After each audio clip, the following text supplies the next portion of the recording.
Dans notre société actuelle, le temps des corvées d'eau est terminé. Aujourd'hui, il suffit de tourner le robinet pour avoir une eau limpide à la température souhaitée. Ce simple geste a irrémédiablement changé notre rapport à l'eau. Remémorons-nous un passé pas si lointain où l'eau potable était un bien rare et précieux dans notre ville. L'historien Jean Nougaret, dans son ouvrage Montpellier monumental, fait part du sous-sol de la ville de Montpellier, constitué d'un soubassement marneux, favorisant la rétention des eaux filtrées. En effet, dans le centre historique, la couche géologique aquifère se révèle à plusieurs endroits proches de la surface, comme en témoigne le mikvé médiéval datant du XIIIe siècle. Situé à 5 mètres en dessous de la rue de la Barralerie, ce bain rituel de purification juif est alimenté depuis près de 8 siècles par les eaux souterraines.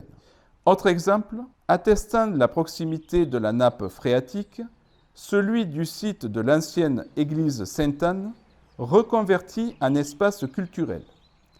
Édifié dans la seconde moitié du XIXe siècle, son maître d'œuvre, Cassan, architecte de la ville, souhaite que le nouvel édifice cultuel soit le plus haut de la cité. Pour dominer de plus de 20 mètres l'ensemble des bâtiments existants, l'église et son clocher exigent des fondations solides. C'est lors du creusement de ces dernières, en 1866, qu'on trouve la couche aquifère à 4 mètres de profondeur, alors que nous sommes sur l'un des points les plus élevés de Montpellier. Cette mémoire de l'eau se rappelle à nous grâce à l'existence d'un petit patrimoine bâti, parfois très ancien, dont la conservation et l'entretien n'est pas toujours au rendez-vous.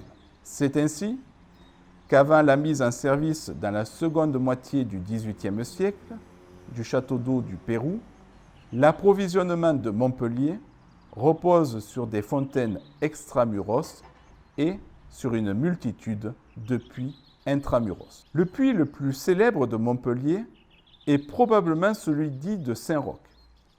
Établi à l'intérieur d'une boutique donnant sur la rue de la Loge, ce puits, profond d'une quinzaine de mètres, voit, chaque année, des catholiques du monde entier venir s'y recueillir. Considérée comme miraculeuse, son eau était jusqu'à peu distribuée aux fidèles tous les 16 août, jour de fête, célébrant le Saint Montpelliérain.